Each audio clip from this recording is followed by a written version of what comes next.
तू विषय सोड.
हेलो।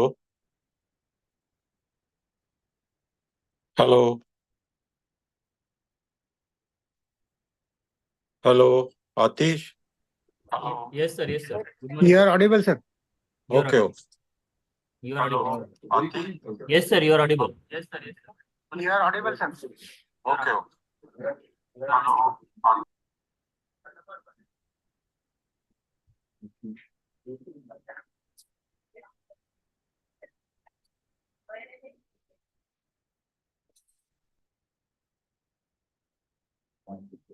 एक दो पहले दे लगी देख लो।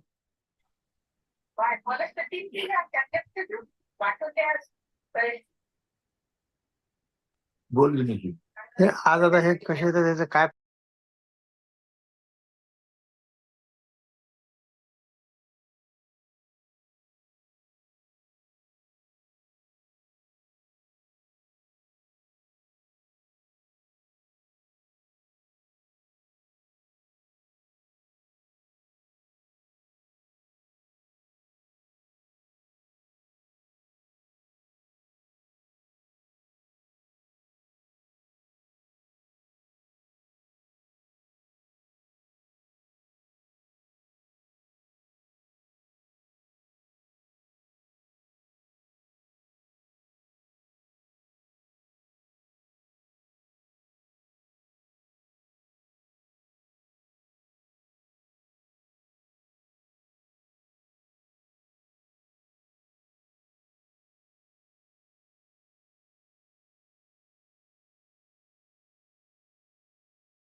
Good morning, all of you. I hope I'm audible.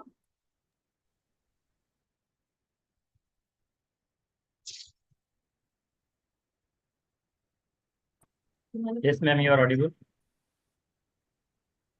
Okay.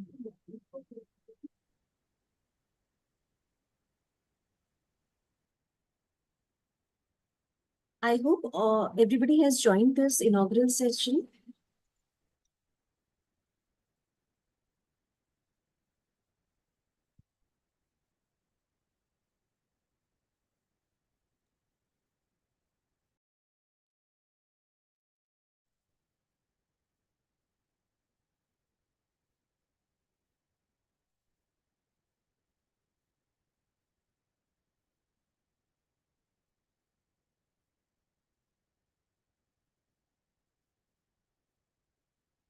Good morning, all of you. I, Dr. Arvinder Kaur from YCC, on the behalf of YCC team, delightedly welcome you all to an inaugural ceremony of International Faculty Development Program, which is scheduled on the topic 21st Century Recent Trends, Challenges, and Future Roadmap for Transition in Technological Generations. Thank you. In our Indian tradition, we always start any program by invoking Goddess Saraswati, who is symbol of knowledge, music, art, wisdom, and nature. So let's start this program by lighting the digital lamp.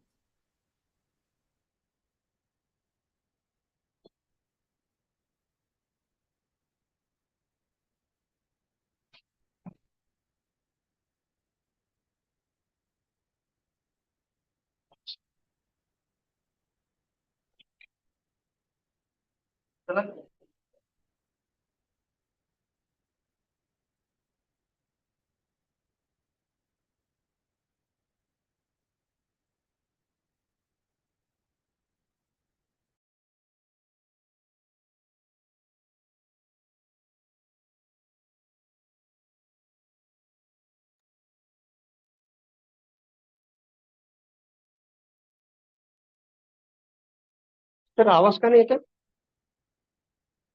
your microphone is unmuted. Unmuted बरोबर काय म्हणजे चालू आहे unmuted You are audible, sir.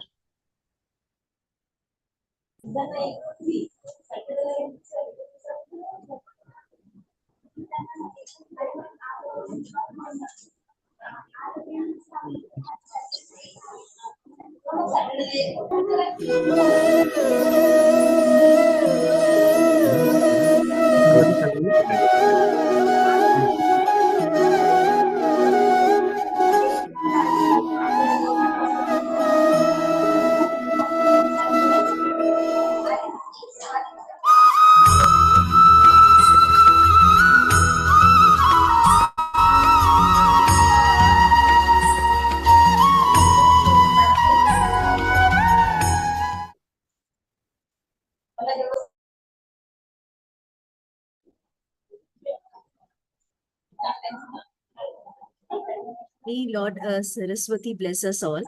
Ladies and gentlemen, this IFDP is very prestigious for us as prominent intellectuals, academicians, and industry experts around the world have come together to share their views on the subject. To brief you all about the IFDP, I would like to invite Dr. Shubhangi Rath-Khantiwar, who is convener of this program, to please do the honor.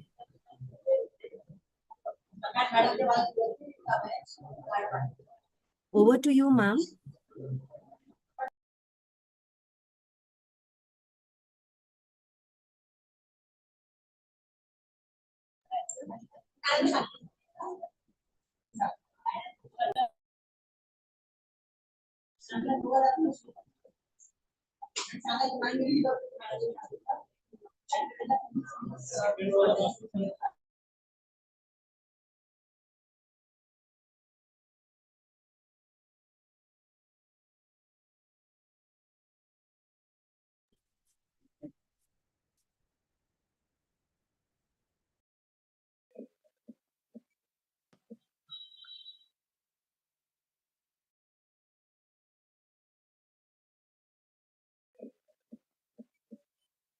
Very good morning.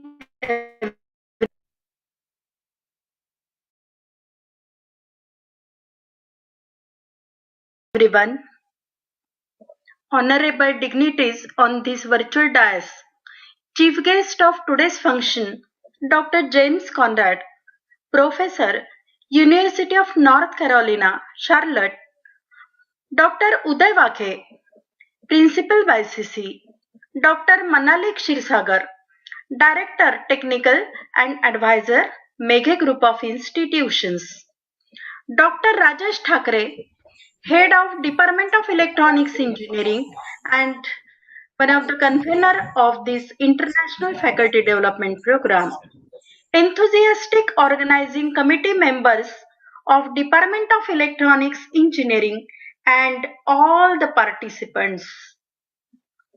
I am Dr. Shubhangi Ratkantiwar, a professor with Department of Electronics Engineering and convener of this faculty development program. It's my privilege to welcome you all to the inaugural ceremony of this faculty development program.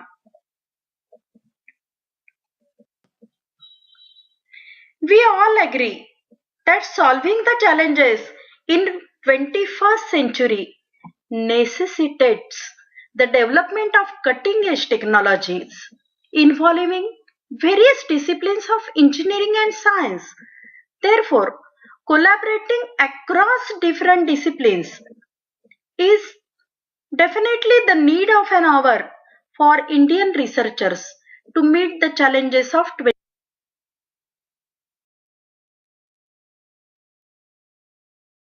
21st century. In view of this, we have designed this international FDP to serve as a common platform for fostering the cogent interaction and networking between the faculty members with world-class international academicians, industry experts, engineering professionals, and researchers. The main idea for the speakers would be to present the future roadmap for transitions in technological generations in various disciplines. And the goal for the attendees would be to update their multidisciplinary knowledge, give vent to ingenious ideas, strive towards high quality research, and get involved in academic collaborations at national and international levels.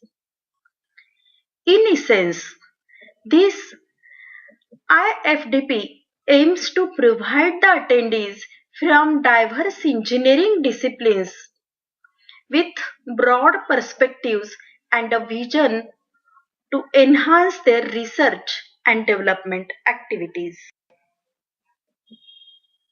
I feel pride in sharing with you all that this International Faculty Development Program is one of its kind in the sense that our speakers for this FDP are prominent intellectuals, academicians, and scientists from world-leading universities and industries around the world. We have global representation of our speakers from US, Singapore, Oman, Bangladesh, and Kuwait. While the initial plan was to have 100 participants, owing to the exceptional response from around the country and other countries, we decided to relax this instruction and now we have 800 participants joining us for this FDP with very good countrywide representation. We have faculty members and industry persons from a range of engineering and science disciplines and industries from various states joining us for this faculty development program. These numbers indeed testify to a very promising start to this faculty development program.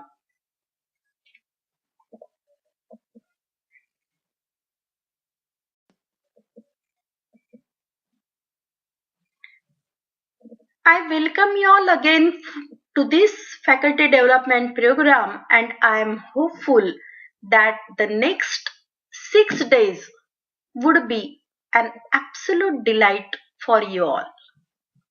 Thank you. Thank you very much, ma'am. It will definitely help the attendees to understand the vision mission schedule of the IFTP and would help the attendees to have smooth and happy, enjoyable learning. Ladies and gentlemen, this YCC has become a brand for providing a quality education, which is recognized at national and international level under the able guidance and leadership of our visionary principal, Sir Dr. U.P. Waghe. And now I would like to invite our principal, sir, for his presidential address of the program. Over to you, sir. Good morning, all of you.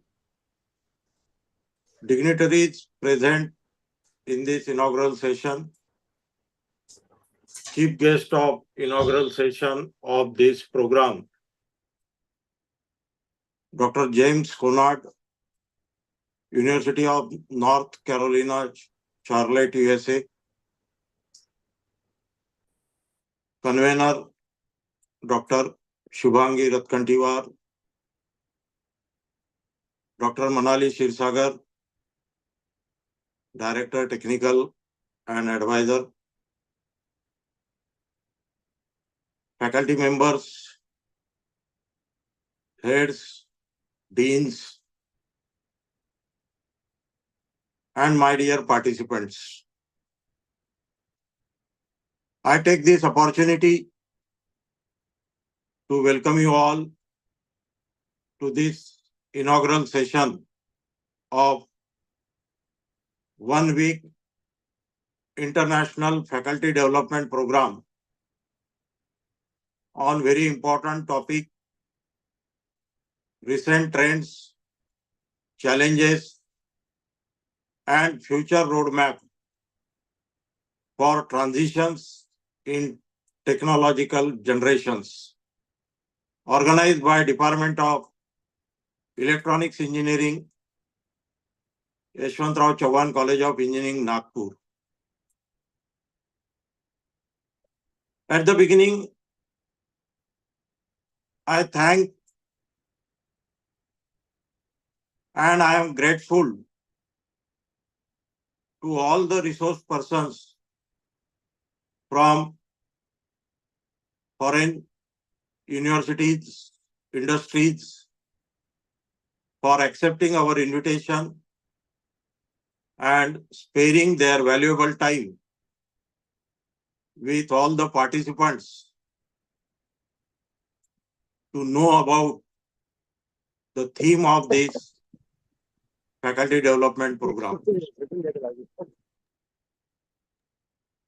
I also compliment Dr. Shubhangi Ratkantiwar and Dr. Rajesh Thakre, convener of this FDP, and also the complete organizing team for taking a lot of efforts in organizing this faculty development program for all the faculty members from various institutions in our country. Friends, we have witnessed the transition in imparting our education during pandemic, and there was no option to impart our education to our student in online mode using various platforms. And that phase taught us how to use the technology in effective way to reach to our students at any place. And we have successfully delivered all the curriculum, whether it is theory or lab course, to our students without any academic loss to them. Also, we have conducted the evaluation, examination in online mode. But at the same time, we realize the importance of classroom teaching, where we have the eye-to-eye contact with our students. And now, after pandemic, we are giving more emphasis on hybrid learning, wherein the classroom teaching is strengthened by various online tools. We are seeing that there is a big challenge in front of us for accepting the application of AI tools in our teaching learning to make the learning for students understandable, innovative, and most importantly, enjoyable, so that by using these AI tools, student can easily understand the topic which we deliver. The application of AR, VR, blockchain is now most common, and student also like all these tools. So challenge in front of faculty is to adopt, to learn to all these new technologies. We have to come out from comfort zone and we have to learn all these new AI technology so that we can teach our student, we can develop interest amongst them on the topic which we deliver in better way. As we all know, during placement, now many industries, they are expecting the industry-ready technocrats from the academic institutions. They are not giving the training to graduates in their industries, and that part we have to impart to our students when they are in our campus. So that is a big challenge. How to make the student industry ready. And here, this technology, these AI tools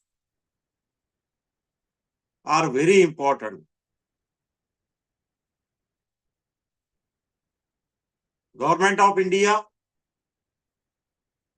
made it compulsory to implement National Education Policy 2020. And we have implemented it in our institute. And this NEP is looking after the holistic development of our students. The students are not restricted to only single faculty, that is engineering and technology. This NEP opens the door for our students to learn multidisciplinary courses. Like at first year level, they get the opportunity, they have the flexibility to learn the liberal learning courses like yoga, arts, music, and number of courses in this domain. they get the opportunity to learn the courses in open elective from other faculty like management, art, health, commerce. Similarly, they are learning in NEP one minor course of 16 credit in compulsory mode. So student, they will learn their main undergraduate course along with the specialized minor belonging to other discipline. Similarly, they will learn the regional languages so that they can understand the engineering in better way. So many changes are there in our curriculum under National Education Policy. But at the same time, the faculty should also understand the importance of all these technologies, all these areas, and they must equip themselves with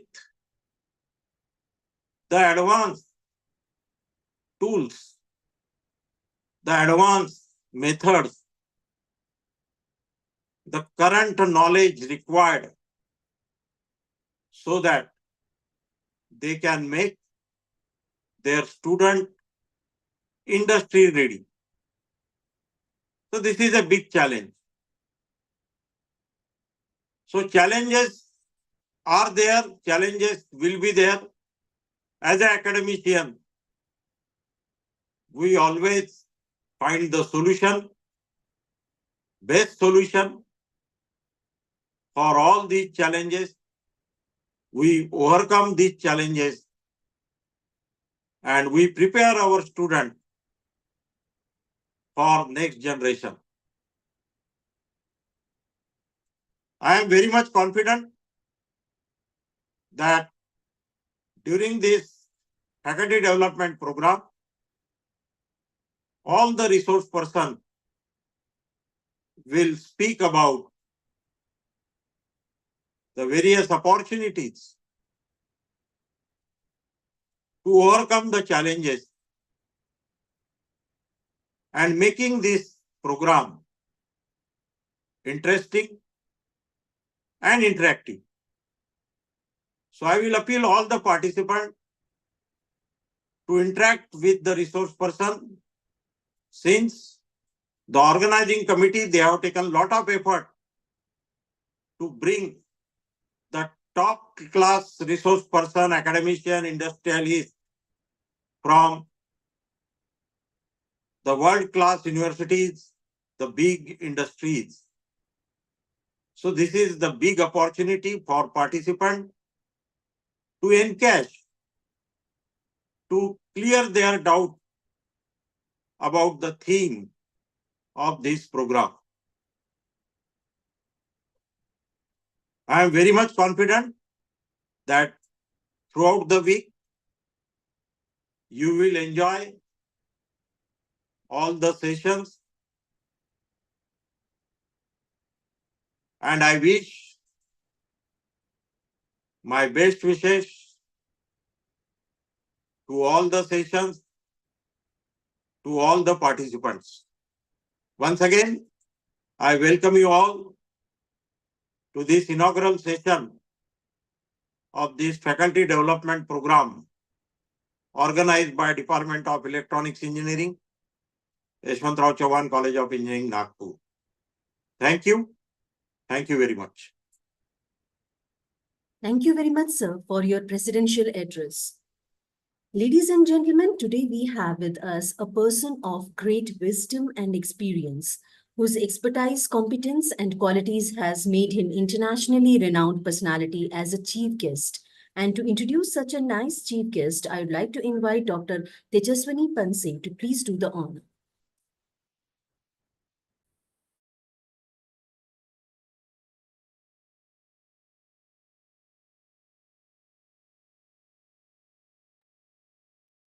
Words may inspire, but action creates changes. With these words, which are suitable for our today's guest speaker, I, Dr. Tejaswini Panse, Electronics Engineering Department, wish a very good morning to all.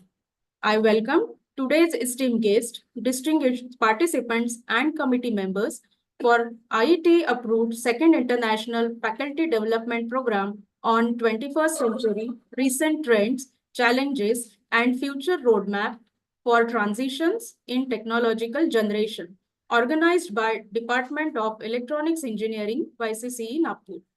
It is with the great pleasure and honor to introduce our prolific and distinguished speaker, Dr. James Conrad, who would be enlightening us on machine learning as a required future skills for engineers. Dr. Conrad is a renowned figure in the field of computer engineering and academia, currently serving as a professor at the University of North Carolina at Charlotte. His dedication to education and research is exemplified through his roles as the ECE Department Associate Chair for Computer Engineering and Undergraduate Director.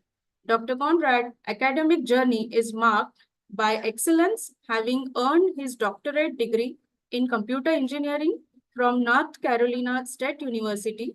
His scholarly contribution extend far and wide, with numerous publications in the areas of embedded systems, robotics, parallel processing, and engineering education, shaping the discourse and advancements in these fields.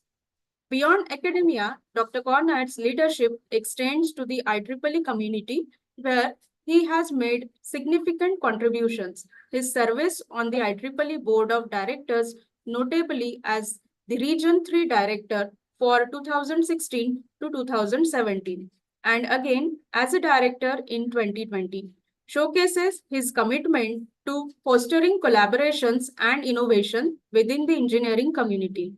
Additionally, Dr. Conrad's tenure as a IEEE USA president further underscores his dedication to advancing the interests of engineers nationwide. As a distinguished scholar, leader, and advocate for engineering excellence, Dr. James M. Conrad brings a wealth of knowledge and experience to our today's session. Please join me in extending a warm welcome to Dr. Conrad as our esteemed chief guest. Thank you. Thank you very much for that kind introduction. And at this point, I would like to address all of you, Dr. Waghe, Principal, Dr. Excuse me, sir. Sir, I just want you to please formally inaugurate the program by saying, I declare this IFDP as inaugurated. So please utter these words and then we will formally close the ceremony and then you can start your session, sir. Okay. I was going to recognize everybody as well, but if we could quickly get to that, I formally declare that the IFDP is open and inaugurated. Thank you very much, sir. Thank you. Now we have reached to the concluding part of this inaugural session of IFDP, and to propose formal vote of thanks, I would like to invite Dr. R.D. Thackeray, sir, to please do the honor.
Hello.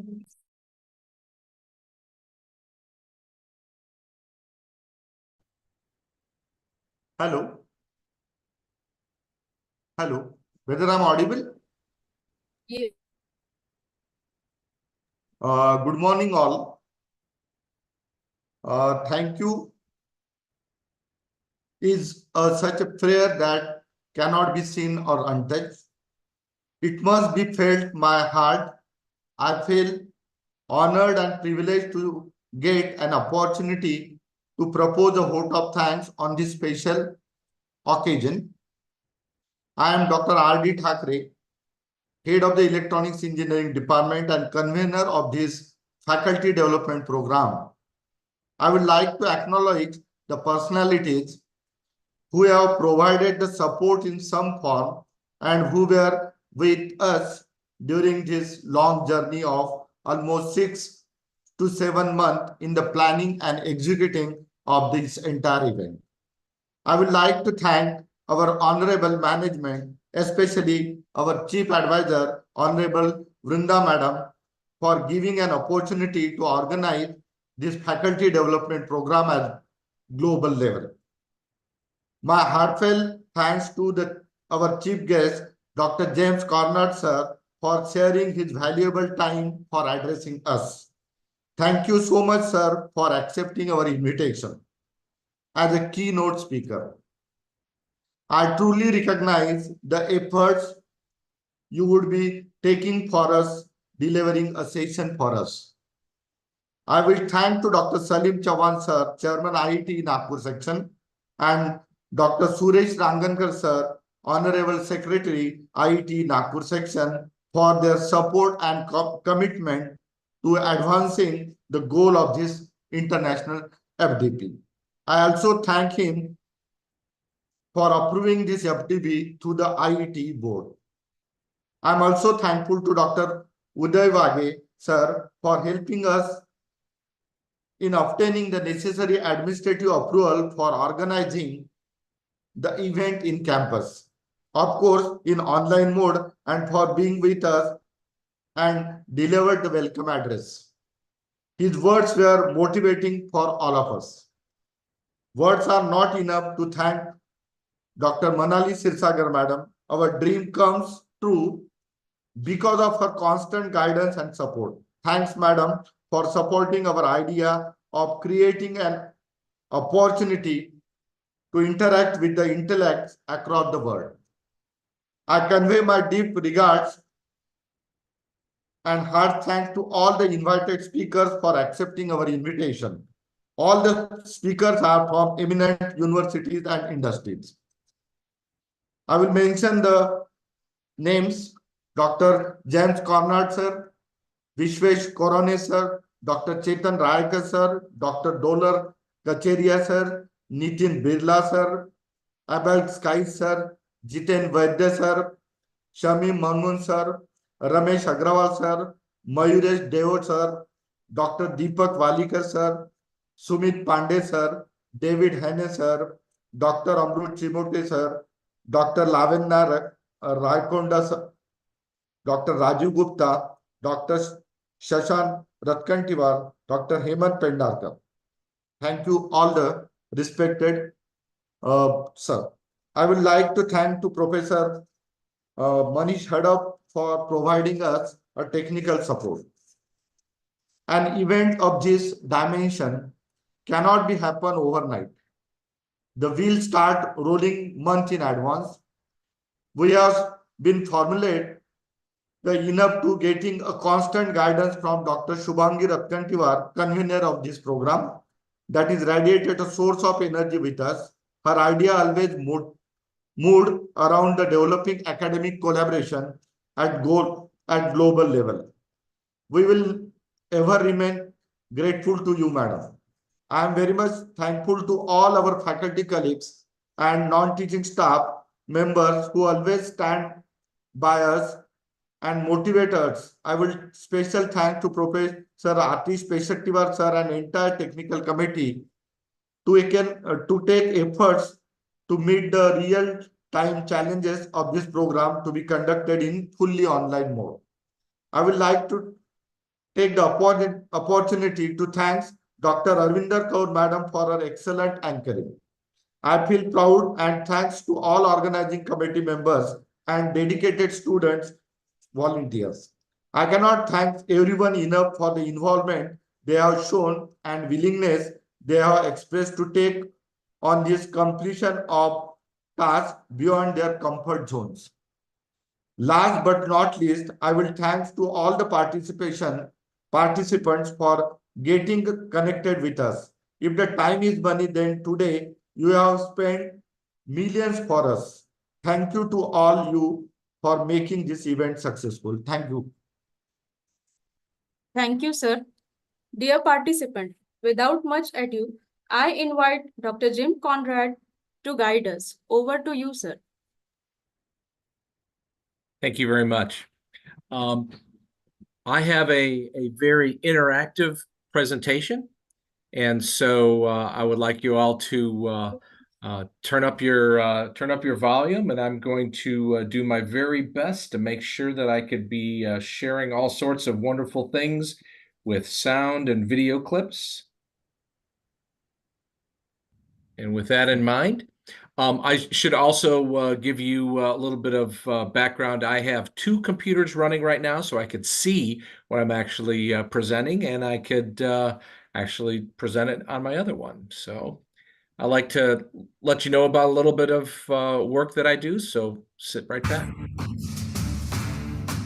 In 2009, the University of North Carolina at Charlotte converted a Honda 4Trax Rancher ATV into a fully remote-controlled ATV. In order to make the first steps toward a fully autonomous ATV, the following subsystems needed to be developed.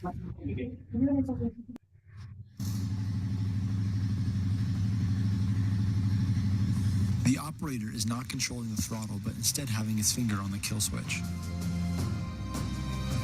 Here, the ATV is pre-programmed to drive forward at full speed for a predetermined distance. The rider on the ATV is not controlling the vehicle, but instead positioned to shut the vehicle off in case it were to venture off course. Here, the ATV is pre-programmed to drive backward for a predetermined distance.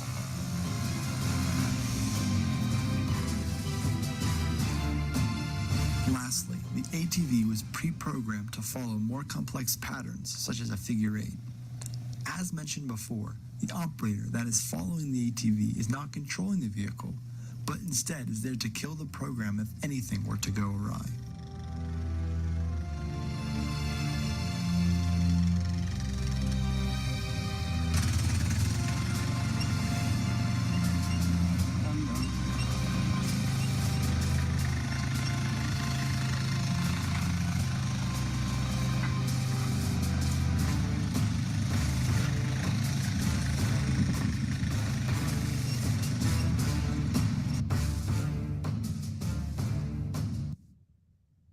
All right. I would like to ask, and this is part of the opportunity for feedback. You all have in your Zoom tool a way to give me some feedback. If that audio was loud enough and you were able to hear it, can you give me a thumbs up or a happy check mark or something else like that?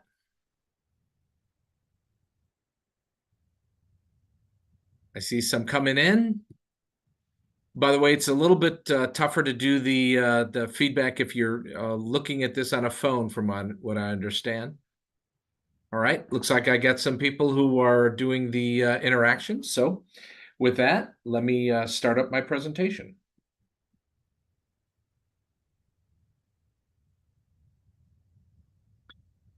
So the objective of what I'm going to be talking about this morning is a little bit about machine learning and artificial intelligence and why it's going to be really a required skill for those students that you're going to be graduating in engineering and computer science.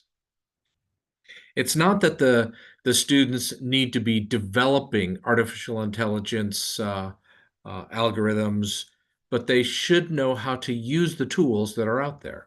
And so with that in mind, The objective and the abstract is, I'm not sure if this was published earlier, but these slides will be available through the school, and they could make that available for you to read this a little bit later. But the objective is to talk a little bit about how I've used artificial intelligence and machine learning in my classroom and also in my research. So as a little bit of background of what I'm covering today, I'm going to give you a little bit idea of who I am and look at why AI and machine learning are really needed coming up in the future. In fact, currently as well.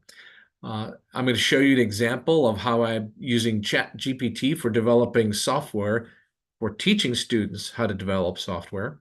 I also am going to give an example of what's called Tiny Machine Learning tool and a Texas Instruments small robot, and meshing them together and teaching students how they could use the machine learning tools to be able to control a simple thing like a small robot. And then I'm going to go into some detail about that all-terrain vehicle, that four-wheeler that you just saw a few minutes ago. So first, who am I? I'm a professor at the University of North Carolina at Charlotte, that is on the East Coast of the United States. And as you heard, I've been a IEEE volunteer for many, many years, not only with IEEE USA, also a region director, but also as an IEEE Eta Kappa Nu president. But I've been in academia and in industry. So I work for companies like IBM, Ericsson.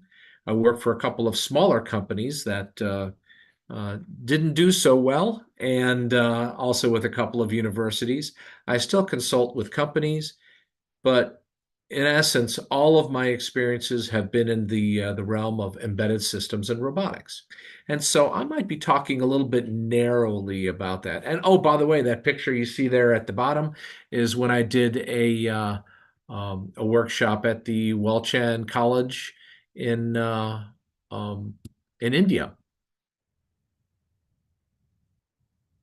And I probably should add also that I would have loved to have done this in person, but to reach more people and to reach more speakers, doing this via Zoom is very good. But I look forward to my next visit to India, which will be, I believe, my 7th time, which will be later in August.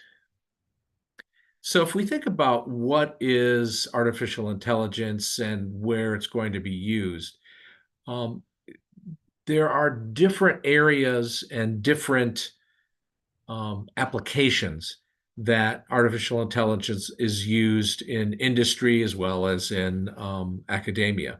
If one were to look at robotics, sure, robotics is actually considered one area of artificial intelligence.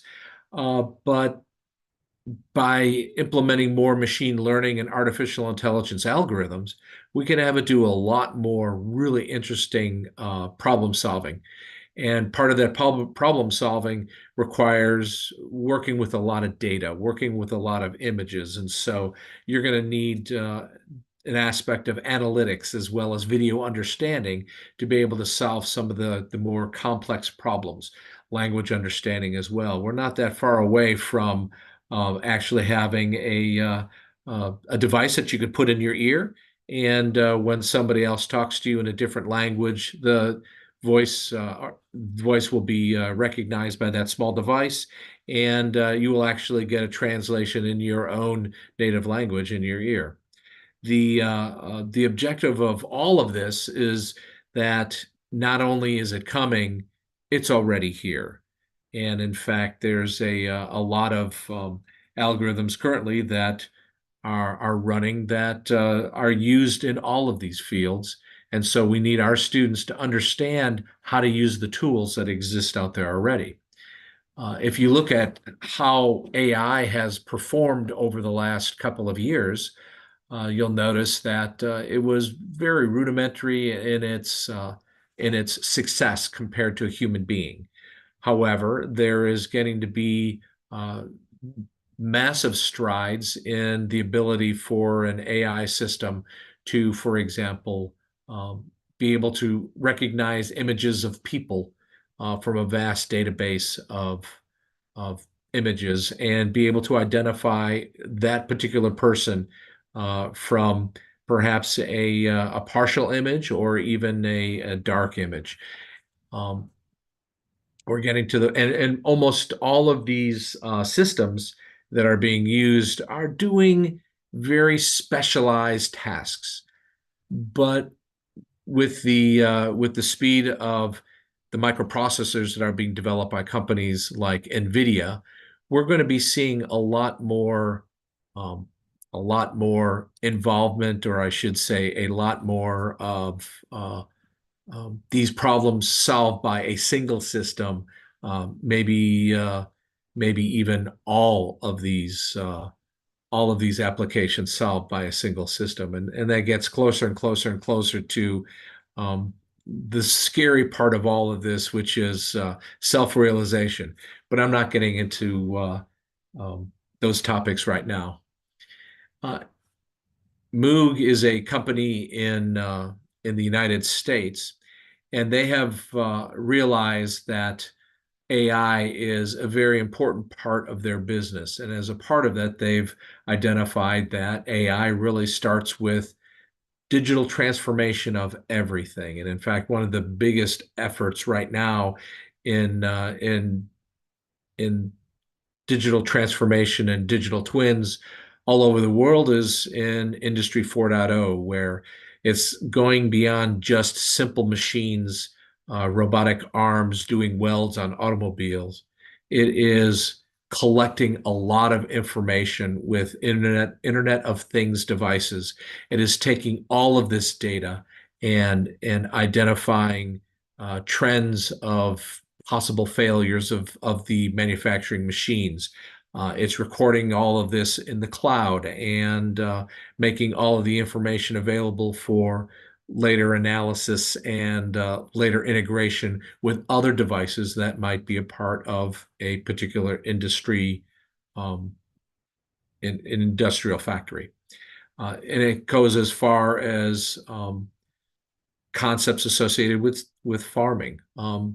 I have a former master's student who graduated and now works for a company where those farm equipment, farm vehicles that you see on there are not actually driven by people. They're actually autonomous, and they have been given assignments of what they're to do, and they go out and they harvest the crops or plant the crops or spray the crops with fertilizers. And so companies right now are realizing that they have to adapt and they have to use artificial intelligence to have a competitive advantage. And this is where you, as faculty members, come in. You have to teach the students the tools that are available, or more importantly, how to discover what tools are available. And once they do discover these tools, how they can use them to solve problems faster than they were ever able to solve them before. And with that, I'm going to give a really good example. Now, I have to believe that everybody out there knows what ChatGPT is. Is that a fair assumption? You can give me a thumbs up or a nice little green check mark if you do realize that. And with the advent of ChatGPT also comes the ability of students to write assignments with the help of this generative artificial intelligence tool. So I'll tell you a little story here. Recently, my daughter got married, and in the U.S., it's a custom for the father of the bride to give a toast celebrating the marriage of the daughter to her new husband. And so what better way than to ask ChatGPT, hey, write for me a 1-minute father of the bride toast that I could give. And as you can see here, ChatGPT was just happy to do that for me. And as a result, it gave me this wonderful diatribe is probably the best way to put it. Things like a love that has blossomed before our very eyes, the honor of giving away not just my daughter Caroline, but also gaining a son in open bracket, groom's name, close bracket. And this is one of the aspects of generative AI. It is only as good as the information that you give it. And so while it's giving me all of this wonderful information, my initial prompt was, I have a daughter. Her name is Caroline. She's getting married. I want a 1-minute toast. There was not very much information there that I gave the tool. And so what it gave me is as much as it could with the constraints that I gave it. So it's that use of the tool that is going to be very important for your students to understand how to engineer or craft the correct prompt that will allow them to be very productive. And so with all this, you look at this. By the way, I would not have written anything like this that was so, in the US, we use the word cheesy. It's not very authentic and heartfelt. But if you think about what are the capabilities of ChatGPT, you may have seen a couple of these images before. I would just like to highlight 2 of them. ChatGPT 3.5 is a free tool that anybody out there can use. In fact, those prompts that you saw just earlier were done with ChatGPT 3.5. But if you would like to buy the subscription, the tool can actually take an exam called the Uniform Bar Exam, which all law students who graduate need to pass the bar exam to be able to be a practicing lawyer in the United States in their particular state. ChatGPT, a computer, can pass the test with a 90% grade. You are probably all familiar with the exam called the GRE, the Graduate Records Exam. The ChatGPT 4.0, the one that has a subscription, can perform in the 99th percentile. In other words, probably get nearly all the questions right. So the fact that we have a tool available to us that has a vast knowledge base, we could use to our advantage in industry. And unfortunately, a lot of students use it to their advantage in their college and even high school and even younger studies because they are using ChatGPT to write their term papers. You may say it's not allowed, they're not allowed to do this, but no matter what happens, they will find a way to use the tool to their advantage, if at all possible. So our adage at our university is, we acknowledge they're going to be using these tools. Let's teach them how to use it correctly. But the fact that not all the time are they going to get something out of this tool that is a viable answer. So one example here is I gave ChatGPT this prompt: write C code to sort the numbers in array. Notice that it is a very, very short prompt and has very little detail. And ChatGPT is probably going back to its vast database and saying, okay, C code sort. He doesn't say how big it is. So we figure it's kind of small. And by the way, quick sort is a pretty frequently used sorting algorithm. And so it tells me a little bit about, hey, here's what quicksort does, and here's an example, and then here you go. This is the actual quicksort code that it came up with. And this is such a common algorithm. This is probably a pretty typical response if somebody were to ask. Now, you also look at this, and for those of you who write software, when you're doing something like a sort algorithm, this is using recursion, which may not necessarily be very good in an embedded systems environment, which is where I work. And so me being a knowledgeable person about embedded system, when I would ask this question, should be able to look at my result and say, oh, look, this looks a little bit complex. First of all, I'm doing a recursive algorithm, and I know this can't be that difficult because I know there are other algorithms like bubble sort and such that are not going to be as complex as this. And I also should note too that it is setting up the main program to how I'm going to actually run my main quicksort algorithm. And here is the quicksort algorithm, which actually does call another function. And part of that function is calling another function, which is swap. So as you can see, it's actually calling and calling and calling.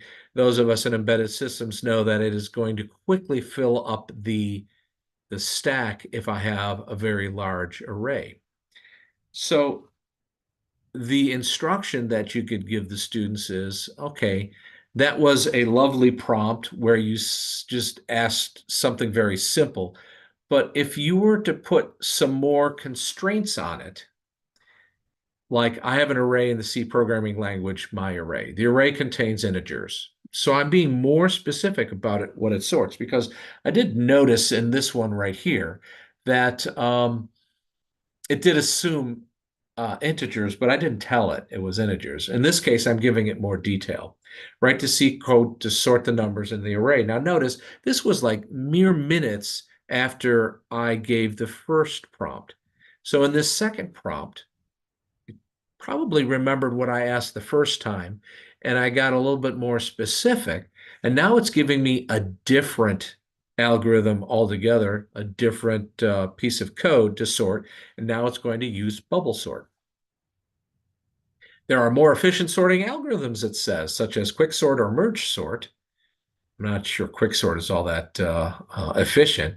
Bubble sort is simple and easy to understand for educational purposes, even though I didn't tell it that I needed it for educational purposes, but maybe it made that assumption since I asked twice the prompt for a sort. And so here is my very simple bubble sort algorithm. And by the way, I teach a course in robotics where I have students make 5 measurements with an ultrasonic sensor, sort those 5 measurements, and then actually take the median of those 5 values to be used as the actual measurement because there might be some bad measurements.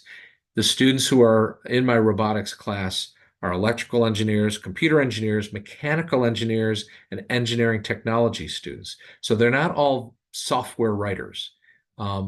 They need something simple and understandable. And so using a tool like this might help them understand how they could write software quickly that will do some functionality that they need. Now, the other thing that I notice on this is that there are no comments whatsoever, and I always require my students to write comments. And so I, just for fun, added another prompt.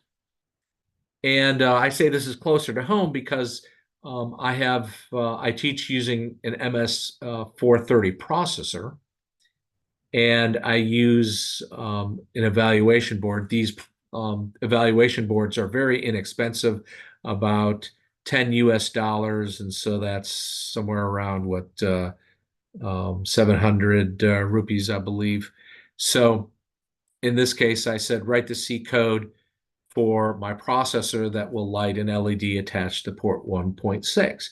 Now, it probably had this in its database as well, and it knows enough that it's saying, well, if I'm writing this for a microprocessor or a microcontroller, then I probably need to make sure that I'm doing all the other things associated with setting up that microcontroller so I could run it. One of those is stopping the watchdog timer, setting up the direction of the specific port that the LED is connected to, and then continually that will light the LED. And in fact, what it's giving me is an example that will turn the LED light on and off. So it's giving me an instructional set of code that allows me to say, okay, if I want to learn more about how this microcontroller works, oh, look at here. I am lighting up an LED pin that requires me to set the pin as an output. And the nice thing about this code that it provides me is it has comments. And so when you are working with a prompt like ChatGPT, it's helpful to actually give it more and more and more detail. And I should say more and more detail in the prompt that you ask it. And it will give you more and more and more detail in the solution that it gives you. This is just a few very simple examples just to maybe spur your mind on possible ways that you could use ChatGPT with your students. But again, as I always teach my students, is just because ChatGPT gives you something doesn't mean it's correct. You need to have the knowledge, the experience to know what might be missing or what might be superfluous and might just be putting way too much stuff out there that you need, as we saw from the bubble sort.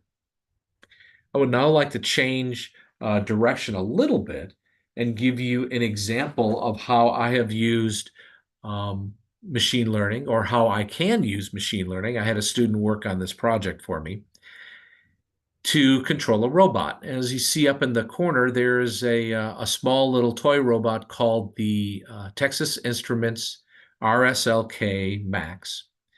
And the objective of this project was to be able to control this robot to drive forward and backward, turn left and turn right.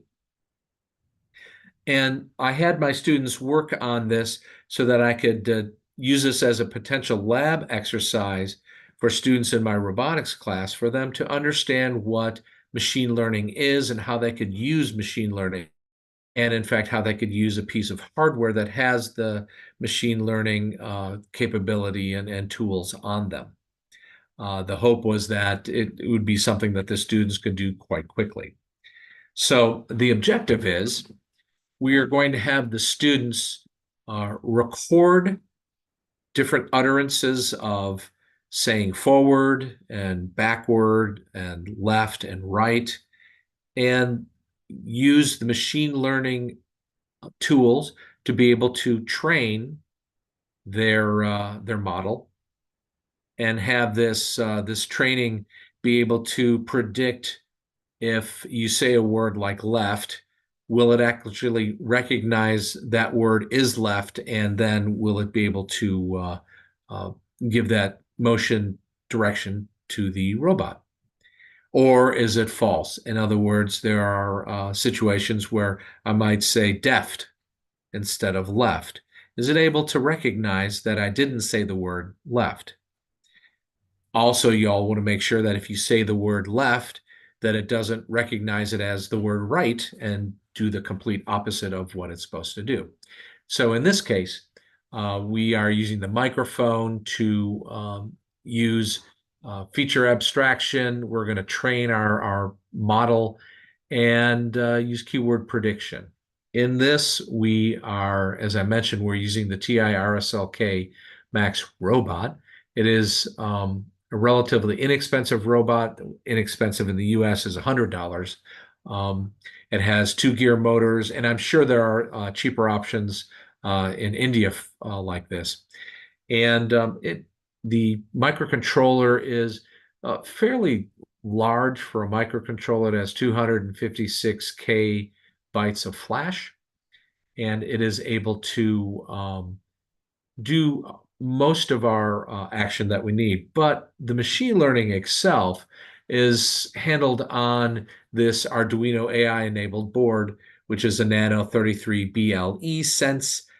It has on it a microphone, an inertial measurement unit, a light sensor, proximity sensor, barometric temperature, humidity, and more importantly, it has a 32-bit ARM Cortex-M4 CPU, so it is a fairly decent microcontroller.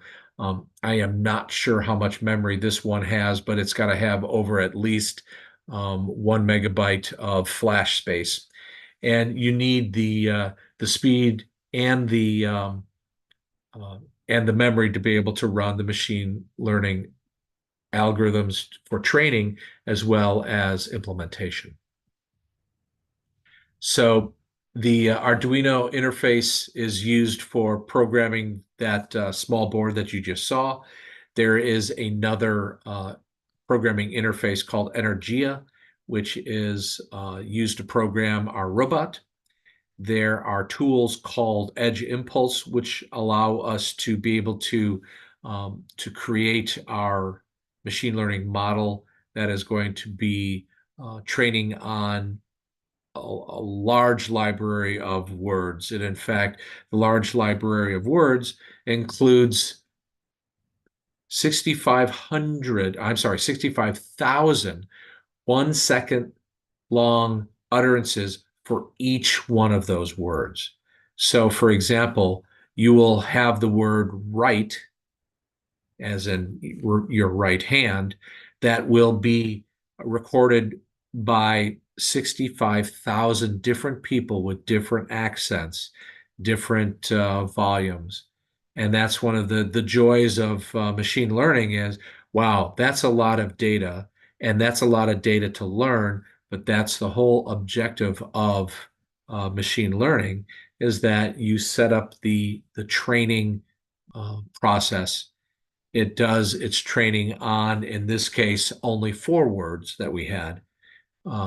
We don't have to worry about any other words like yes and 0 and no. And because if we don't hear the word right, backwards, forward, and left, we just ignore it. With Edge Impulse, we use it to train and test our model. And if you notice, in this case, we're finding that it is able to identify the word backward correctly 59% of the time. But more importantly is it doesn't mistake it for any other word. And in fact, we can set up our system such that if we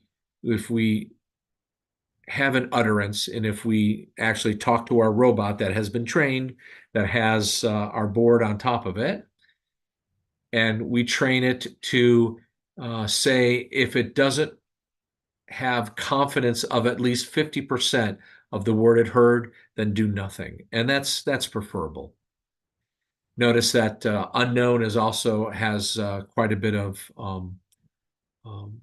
identification, because when we recorded this, we also added a lot of noise, background noise of printers running or water running or a chair being pushed in and out. And so there are situations where in real life, you don't have a really quiet environment. And so with all the training, our accuracy, 64%, is not too bad for a very small, inexpensive microprocessor. To actually run this, we didn't even need anything like UART or I2C.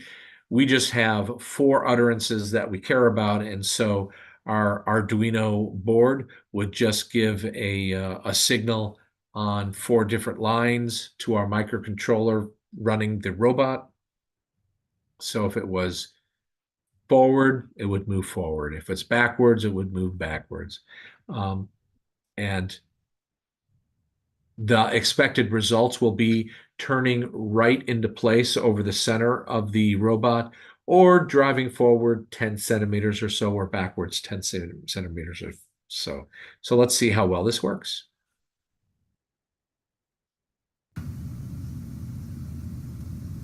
Forward.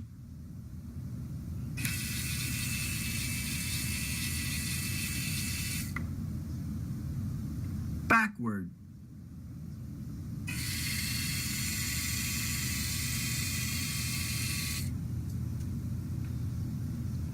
Left.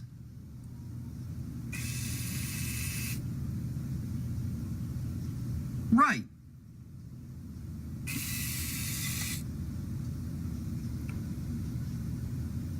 Right.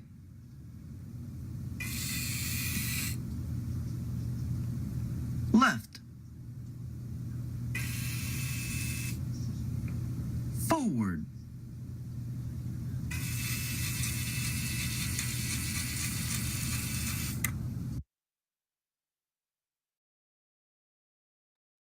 You also notice that the intonation of the speaker, that was the student that did quite a bit of this work, he actually changed how he said forward, and it was able to recognize it successfully. Oh, next one. All right, so yes, your students can learn this. So this method of deploying an AI model to a small embedded machine learning platform, it turns out to be quick. We were able to test it with a couple of students that did not have vast programming background, and they were able to do it quite easily. That also includes very good instructions for the students, as well as very good teaching assistance instruction. And they just needed some introductory coding and machine learning skills to know how to build the model and then how to do some programming. I believe this was mostly done in the Arduino board in Python.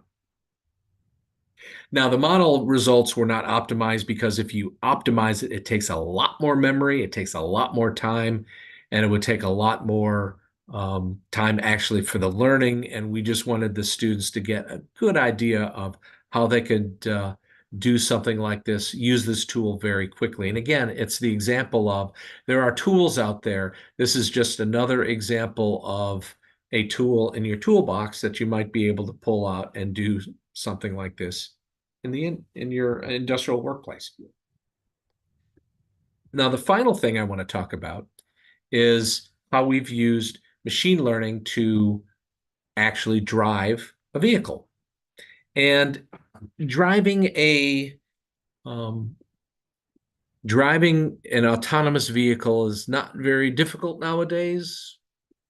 Many people know how to do it, but driving a vehicle that is not on a road is a little bit more difficult because there are other characteristics. For example, they're not driving on roads, which means it doesn't have to keep lane placement. Oh, I'm sorry. In the US, autonomous vehicles need to keep lane placement. I know I've been in India, and sometimes lane placement is not very important for even human drivers, but in the US, it is something that's rather important. But this first started out years ago when we had a company that wanted to have a rugged vehicle drive through a field looking for unexploded bombs underneath. Well, the unexploded bombs were during World War II in an army base near us. It's called Fort Bragg. They were training men how to fly airplanes and drop bombs, ordnances for when they would eventually be deployed over to Germany during World War II, as I said. That training ground, sometimes those bombs, when they fell from the planes, did not explode. And so here it was 60, 70 years later, and they wanted to get all of that extra metal out of the ground and, plus possibly unexploded bombs because they might explode later. You never know. And so the solution was that we would have a all-terrain vehicle like this drive autonomously through the field and drag behind it or pull behind it a trailer that had equipment that would look for these huge hunks of metal underground. And by the way, this all-terrain vehicle needed to be able to avoid trees and rocks and ditches. And so as a part of this effort, I'm not at the machine learning part yet. I just have to tell you how we built this up from scratch. So we took an existing four-wheeled all-terrain vehicle, rather popular in rural areas here in North Carolina, and we were requiring that we're able to drive it manually, but also have a robot drive it. And so if you look in here, we have the architecture of our system with power-assisted steering motors and a brake linear actuator and a throttle servo to be able to do our acceleration. Well, our phase 2 required that now we didn't have this need for going in that field anymore. Now we just had this all-terrain vehicle that needed to follow a path in a forest or follow a breadcrumb path. Let's call that a radio transmitter path in the forest. And then also perhaps just drive towards a specific GPS waypoint in a forest while avoiding trees and rocks and ravines. This has applications for military, search and rescue, and other aspects of this. The design of this system meant that we needed a lot more sensors. We needed GPS, we needed inertial measurement unit, we needed LiDAR, and we also needed distributed processors with lots of signal lines, and we needed to have power supply to all of our sensor and our actuator devices. Our actuators, again, were the steering module, the braking system, the throttle control, and of course our sensors, as I mentioned earlier, included GPS. We did add a camera later on as well. So part of our building of this system, again, is we used this favorite processor of mine, which is the Texas Instruments MSP 430, as well as a CAN bus, because we wanted to make this as modular as possible. A CAN bus is that communications mechanism that is used in automobiles. You saw the example of doing that in the first video that I showed all the way at the beginning. Now, the next was to provide this autonomous ATV, or the next phase was to provide this ATV an opportunity to follow a paved road or a gravel path using just a camera and AI models. And so we were finding that it was taking a lot of time to actually hand program control algorithms for all of this. And with a lot of our efforts in our department, in our Department of Electrical and Computer Engineering, in the courses offered in machine learning, we had a lot of students that now had the skills to be able to do use AI models to perhaps even control our acceleration for this all-terrain vehicle, to identify where a path is and drive on that path, or to find out when it's appropriate to brake or to avoid an obstacle. And so using data sets that have already been recorded, and we use those to train our model, we also recorded our own data sets. In other words, we drove our all-terrain vehicle on paths and recorded that with video so that we could use that as training data for our system. And so our system is now a bit more streamlined.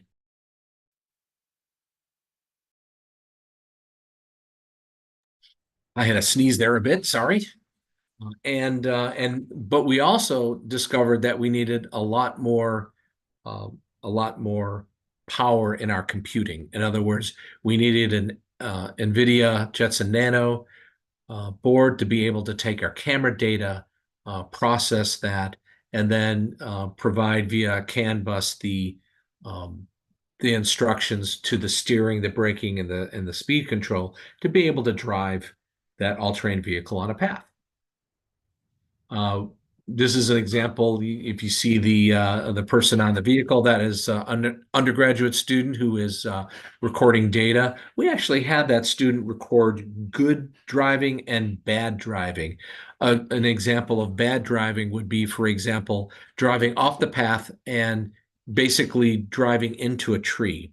Not very fast, of course, but we needed to identify with our machine learning that you have to give it good positive reinforcement type of data, and sometimes you need to give it negative reinforcement data. For example, driving off the path, driving into trees, weaving a lot. You have to identify what is good and what is bad driving.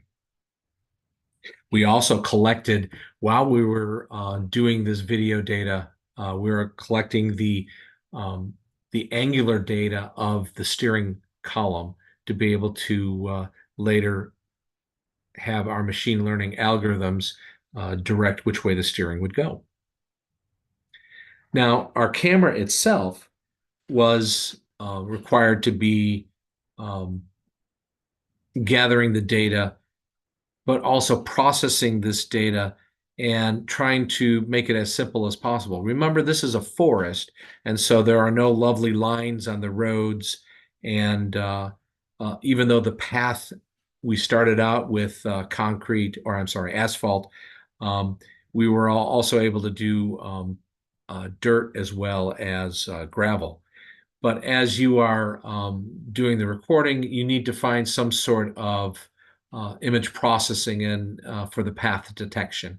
And using that in semantic segmentation, we discovered that our best option was to be able to do color filtering, and I believe it's a SegNet. And so as we see here, our database, which we're looking at, Cityscape Deep Scene, as well as our speed and our specific network, we found out that if we were running SegNet and low resolution, we were able to get our frame rate per second. In other words, how many frames we could record and train to, 24 frames per second, which means that we're only driving 18 centimeters before the next steering instruction needs to be given to the vehicle.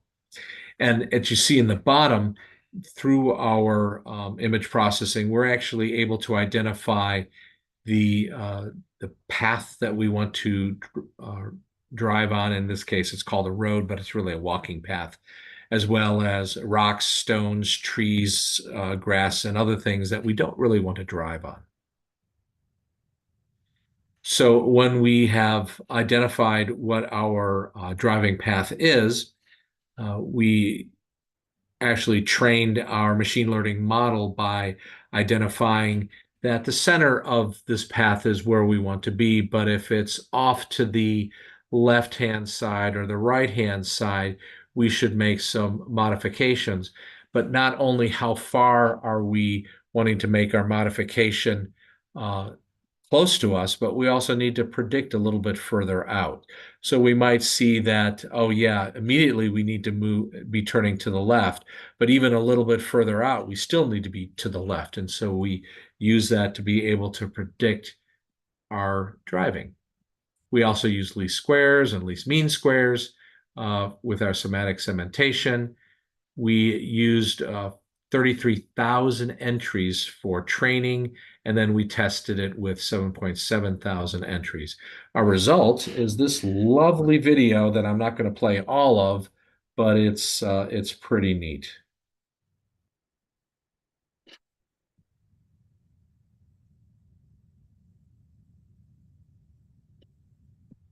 There is no audio for this, but if you notice that this is our autonomous vehicle, it is driving on the paved path.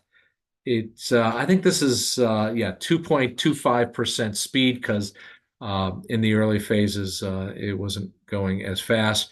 And I apologize for some of you. Sometimes I get nauseous watching this video because it just moves around a lot.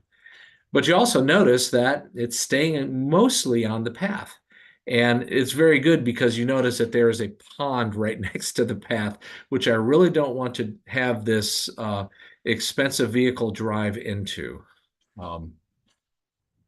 And I'll go a little bit further, and we'll look at here's some continuing driving. And notice this was trained on both gravel and asphalt, so it was kind of leaning towards the gravel part.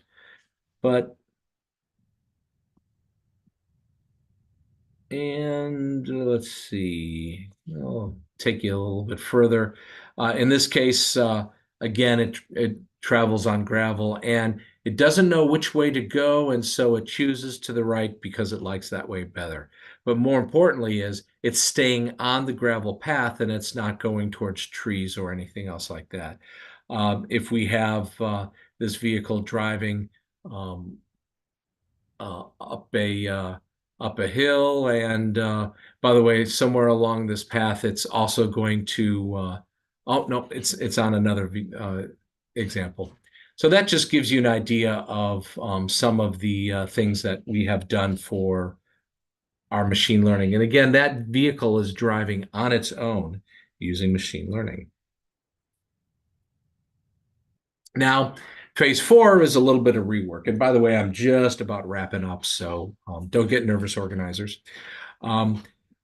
So with our existing ATV, we did some rework. We actually improved our sensing with respect to speed, and we gave it a new objective: follow a target. In other words, follow a person, a car, or an all-terrain vehicle.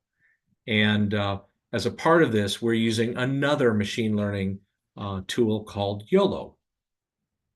So YOLO, we could set it up to look and train it to identify a person.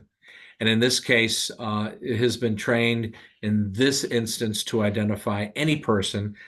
It didn't train on me, but it trained on a large data set of people. And depending on where the pixels and the center of the person is identified, it will instruct the all-terrain vehicle to turn left, to turn right, or to just keep on going. And also, depending on the size of the box of the person, by the way, that's my backside. Give me some break. I need to lose some weight. Yes, I know. But it actually will give instructions on either speed up or slow down. And I will, let's see, do I have, and I will show you that video right now, but not all of it, just most of it.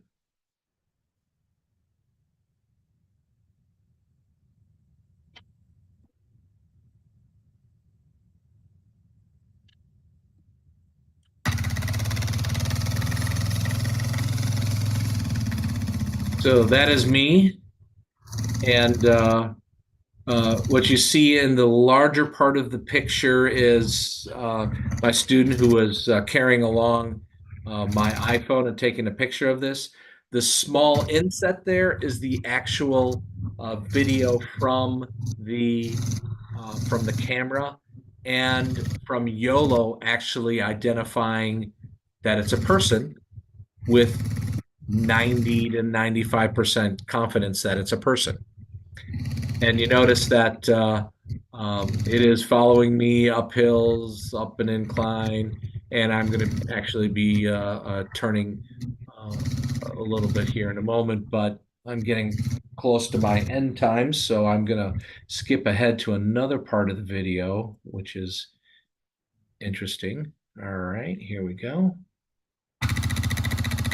And now it starts up in grass. It is following me. And notice I'm going to be walking on a gravel path. And it is speeding up because the bounding box of me is getting smaller. And then suddenly it's coming up on me. One thing we did find is that we did not train this on gravel. And unfortunately, an all-terrain vehicle turns much easier on gravel than on asphalt. And so that's one thing we need to correct a little bit later. The nice, interesting thing about this very small clip right here is that as it's following me up the hill, it is going to identify another person that is on this path. And let's see if I can find that quickly. Oh, there it is. So there's another person identified on the path. We did have to stop the vehicle for a bit because it didn't know which one to follow. So we stopped it a bit before it would actually then follow me.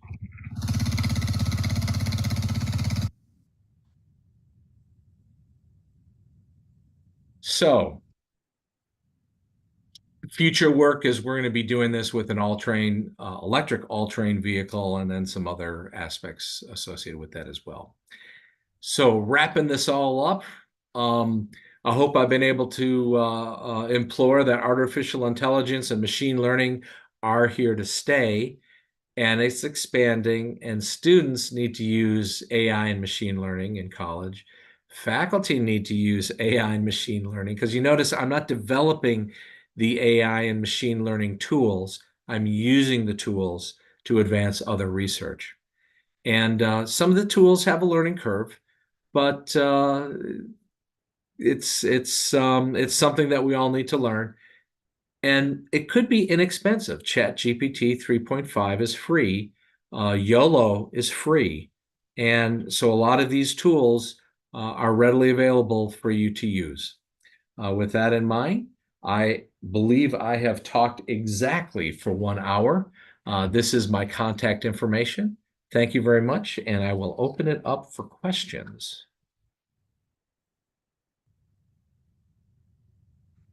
And I'm going to go to the chat. Oh, I'm already in the chat. So if you think it would be best for you to type your question in chat, I invite you to do that, because I know going off of mute and talking, there might be a lot of noise and such. So do I have any questions? Feel free to type it in the chat. Yes, dear participants, do you have any questions? Please type in the chat box.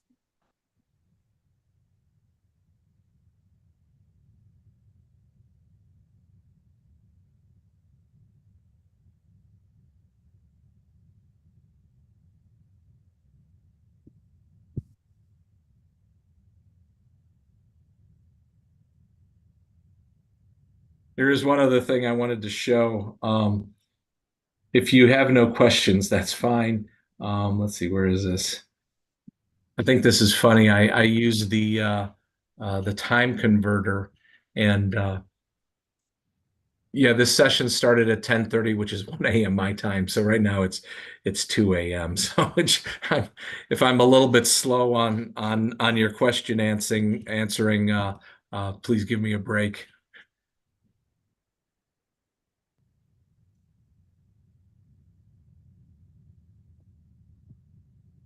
Sir, there is one question. How I see it. ATV was trained to follow you? So what we did is we identified, or we were running the YOLO algorithm, which takes the stream of camera data, and I mean, I'm talking now the implementation before the training. All right. So the idea of YOLO is that it is taking a stream of data, and it is pre-trained to identify different types of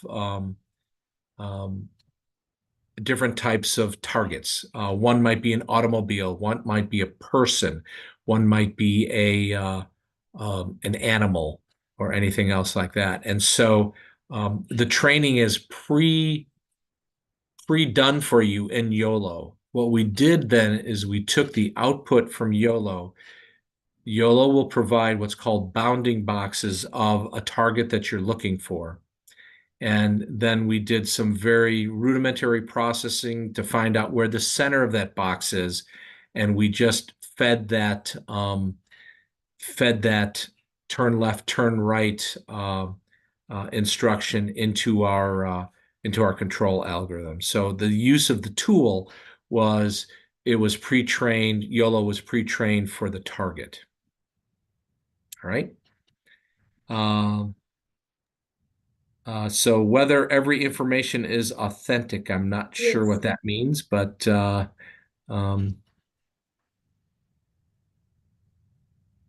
okay. So if you noticed in YOLO, it was identifying that the target would be perhaps the target would have a confidence of 50% or 80% or 90%. I do have a video. I think it is actually at the end of this, so I could show this again, where when YOLO starts to run very fast. All right, this is a good example of this. If you could look at this. This is now a all-terrain vehicle following, I'm sorry, a quad rotor following an all-terrain vehicle, and the quad rotor has a camera running YOLO, and you notice it could identify this all-terrain vehicle as a motorcycle, identify the person as well on it, but sometimes it identifies this person as a cow. All right, so right now, what you're seeing right now is I have a quad rotor which has been programmed to follow the person. So not only do I have an ATV that follows a person, but the quad rotor is following a person. Look at that. The garbage bin was called a bench. A skateboard is sometimes identified for that all-terrain vehicle. Sometimes it's even called a car. So sail through the water too.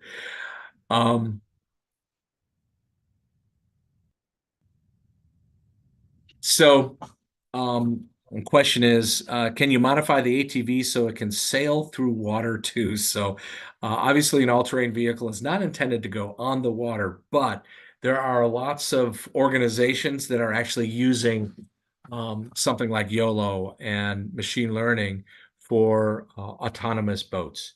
And it could be nothing more than a small little rowboat or canoe or kayak or something like that. The only thing that you have to worry about is propulsion and steering. All right. Any other questions? If not, I could always take a little bit more time and show you another video. Is any questions from participants?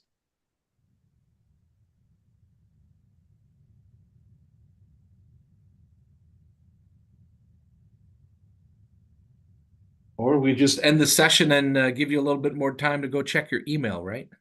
Yes.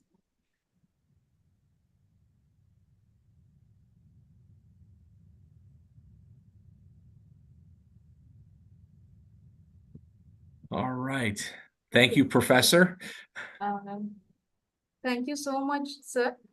You have shown us a very good example of ML application using tiny ML to implement a speech recognition robotic control system for an expensive robotic vehicle.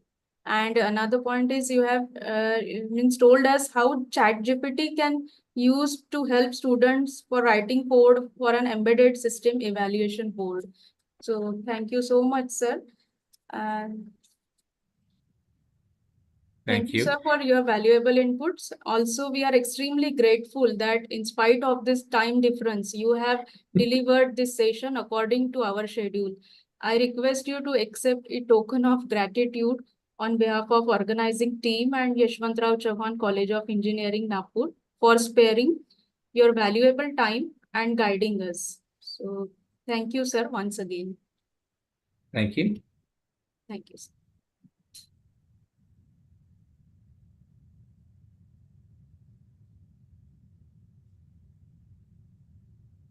All right. I need to stop sharing. There we go. Yes. There we go.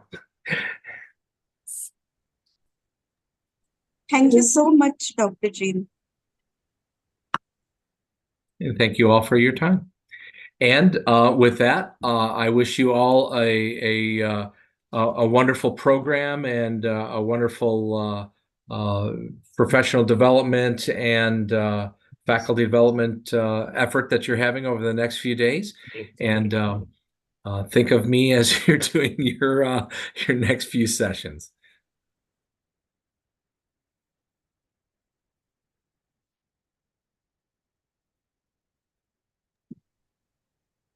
There is one question from the participant.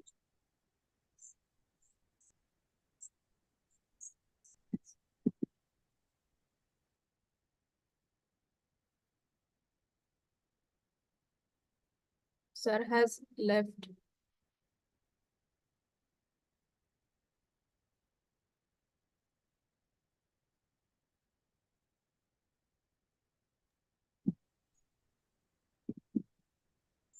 Dear participants, next session will be delivered by Vishwesh Kurane from Purdue University. Please join the Zoom meet at 12:30.